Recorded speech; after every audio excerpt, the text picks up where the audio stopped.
Gagawa nga pala tayo mga boss ng DIY charger using Peltier device. Ito yung nagko-convert mga boss from heat energy into electricity. So kadalasan ginagamit natin mga boss is charger, sinasalpak lang diretso sa kuryente.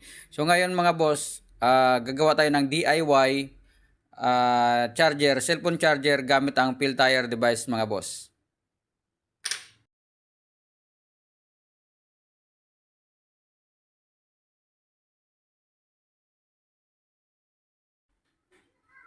So after natin ma-assemble mga boss, ito na mga boss, ititesting na natin. So kumuha ako ng kandila at lighter mga boss para itong kandila mga boss, pag sindi natin ito, ilalagay natin ito mga boss sa ilalim para mainitan yung Peltier device natin at mag-produce siya ng electricity mga boss.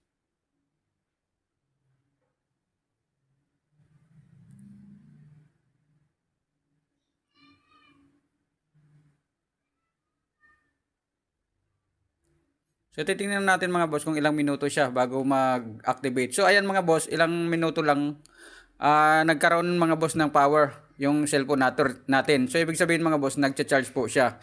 So legit talaga mga boss.